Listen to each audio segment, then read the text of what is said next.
அன்பேசி MS வாங்க வீடியோக்குள்ளே போகலாம்.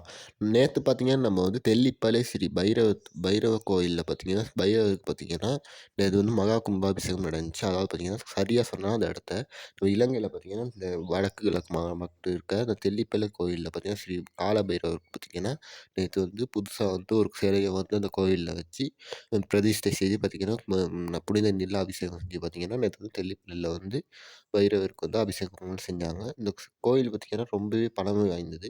அதாவது பார்த்தீங்கன்னா 12 வருஷத்துக்கு ஒரு டைம் தான் இந்த பூசை நடக்கும். இந்த பார்த்தீங்கன்னா இந்த 2026ஆம் ஆண்டு பார்த்தீங்கன்னா இந்த ஒரு மகாபிஷேகம் வந்து செய்கிறதுக்கு கைகூடி பார்த்தீங்கன்னா நேற்று வந்து இந்த தெல்லிப்பளை கோயில்ல வந்து கும்பாபிஷேகம் செஞ்சாங்க. அந்த காட்சிகள் தான் நீங்க பார்க்குறீங்க.